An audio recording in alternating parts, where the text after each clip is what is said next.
Hail howdy, welcome to One for the Books. I'm Sandy Broadwell, and today we're going to film my winter book haul. Who doesn't love a big stack full of new books? I was very fortunate. I got 13 new books for Christmas. Really good Christmas. And I also bought myself 2 books over the last month or so.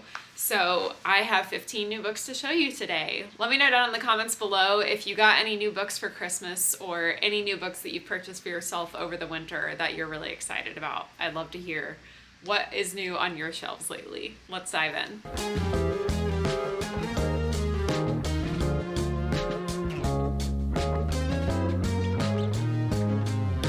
So we'll start with the books that I bought for myself.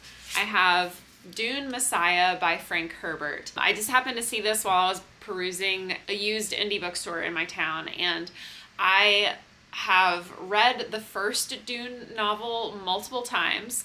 I love it. I love the movie adaptations that have come out over the last few years, and I know that that same director and actors are undertaking a third Dune movie. The first 2 Dune movies were the first 2 parts of the first book, but now that the movies are continuing on, I need to continue on in the series so that I can keep up with the movies.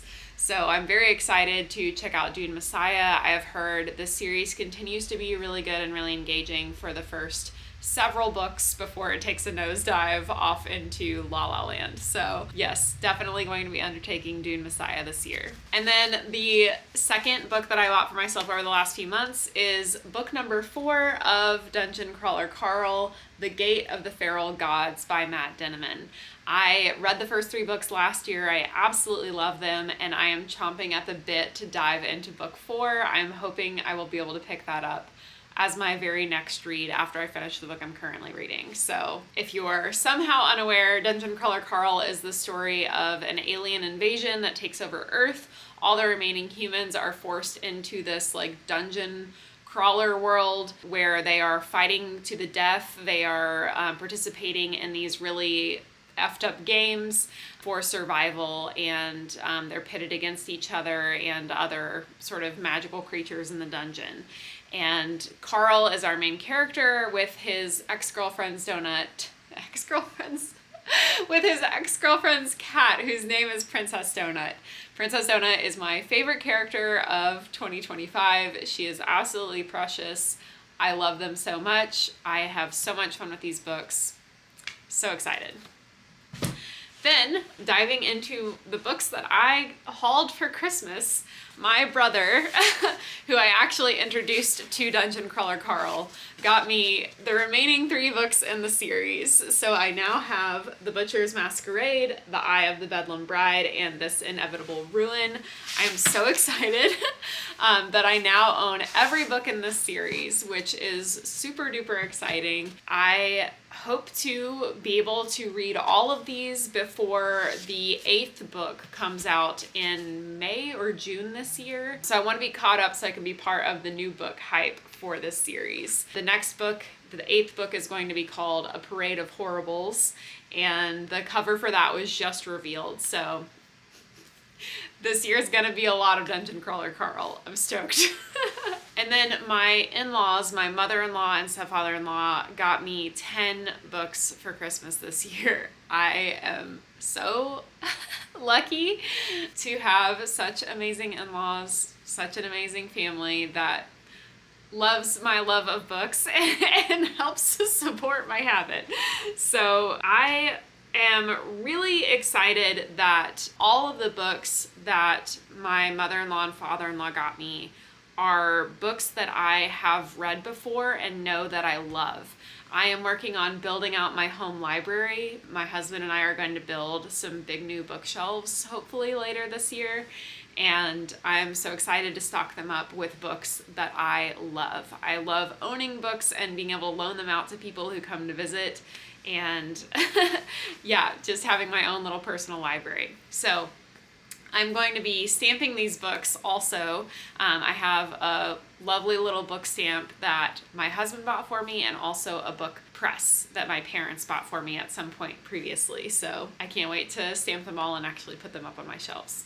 So diving into the books that my in-laws got for me, I have Blood Over Brighthaven by M.L. Wong. This was my absolute favorite read of 2025. This is a story about a city that is magically protected from a blight that is killing everyone outside. One of our main characters is named Tommel. He is an indigenous person that lives outside of the protected city, and the first chapter opens up with he and his people fleeing into the protection of the city.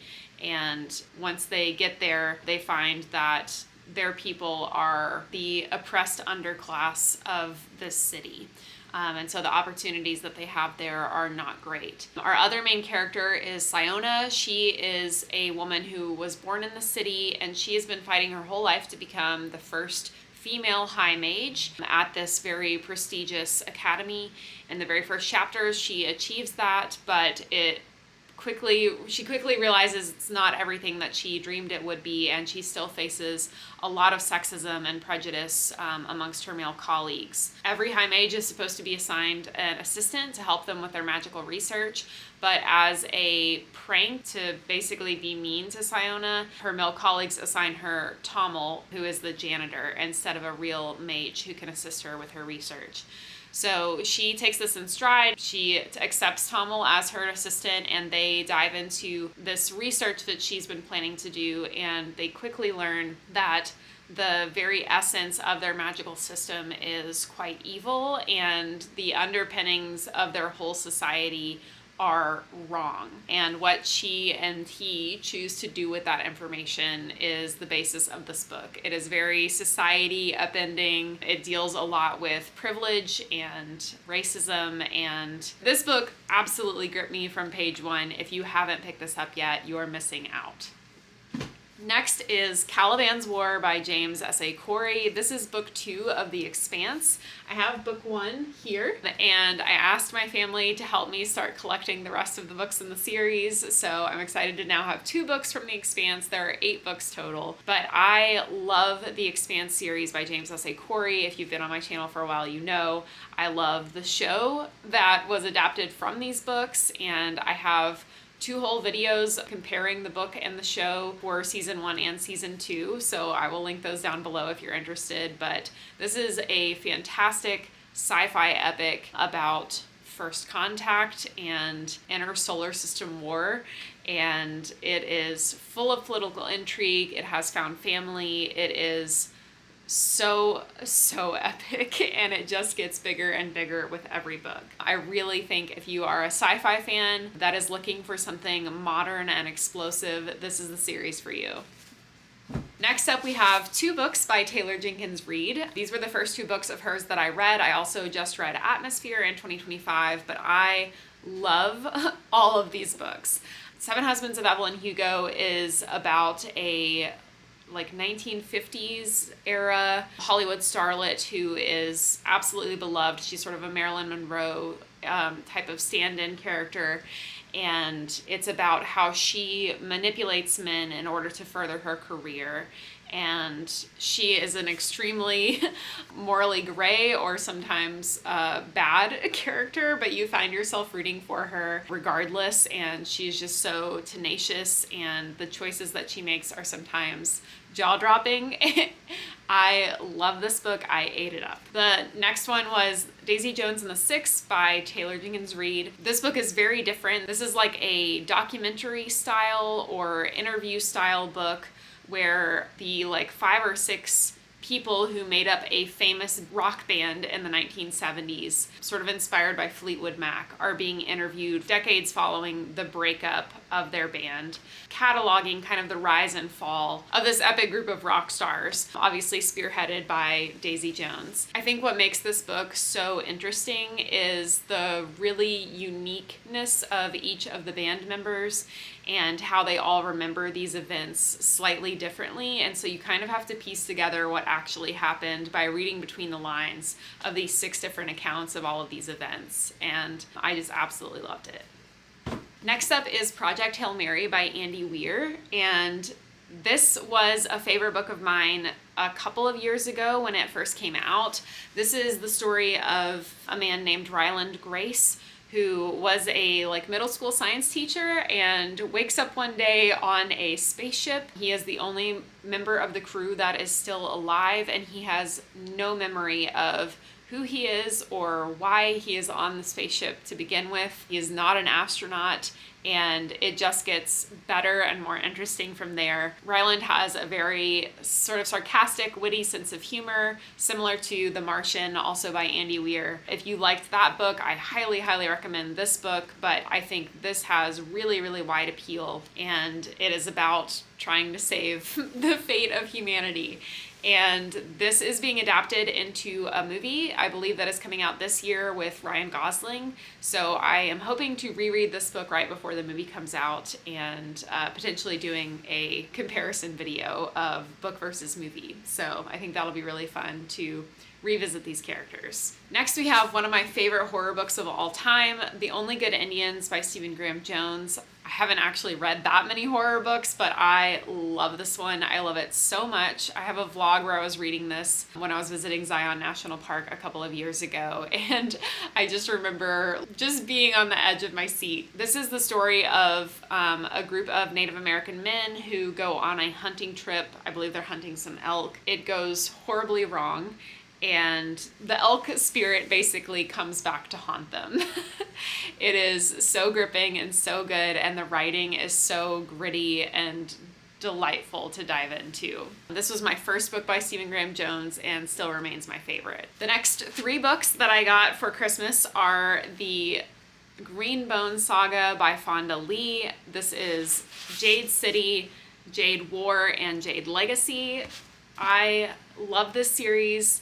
I believe all of these books were kind of 4-star category for me, but the 5th book definitely elevated my opinion of the entire series.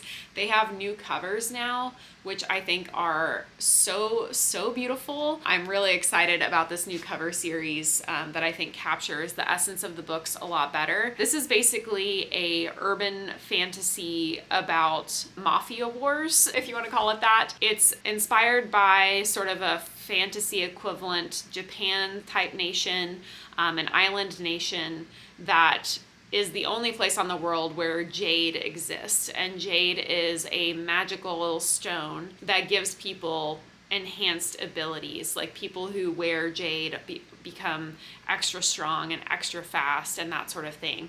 And there's a lot of honor among these mafia families and loyalty, very Godfather-esque. And these different clan families are vying for power over Jade and also power over their political system. There's also foreign powers that want control of Jade that are trying to infiltrate the country. But the main characters of this book are the 4 siblings of the Call family, or 3 siblings and a cousin, I think. And it's about them coming into power within their own family as the older generation kind of steps back or are killed, and the legacy that they want to leave, the family that they want to have, and the power that they want to claim for themselves. So it is truly, truly epic. If you have not picked up the Greenbone Saga, you definitely need to add it to your TBR.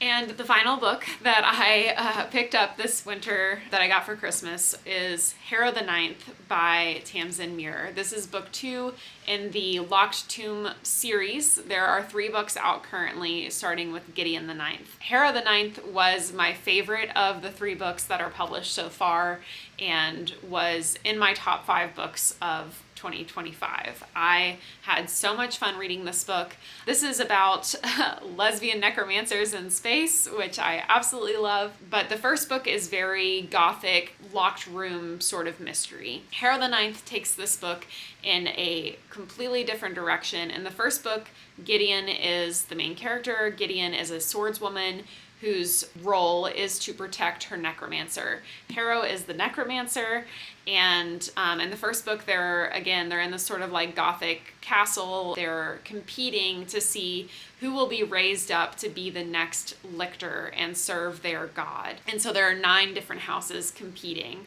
Obviously, they are from the 9th house. In the second book, the world really blows up. It expands so much into so much more of an epic scale. Harrow is the main character in this book, and getting to know her better and seeing things from her perspective was very interesting.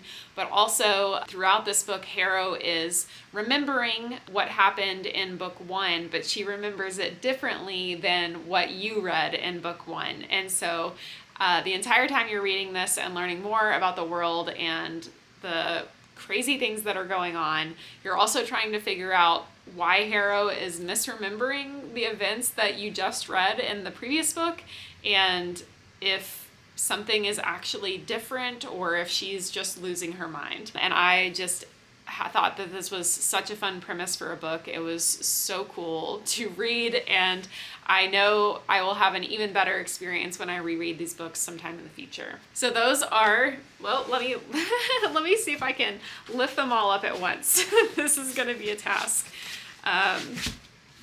because there are 15 somewhat chunky books here. But let me see if I can hold them all for you guys to look at in one shot. Oh God. Oh. Okay. Can we get them all in one? No. They're taller than I am. Okay. This is all of them. Oh my gosh. Okay, that's good enough. You get the idea. I have 15 new books. I'm very excited about them. I hope that you also have gotten some new books this winter. And again, please share if you did in the comments below. Thanks so much for tuning in and hanging out for a little bit today. I'll see you next time.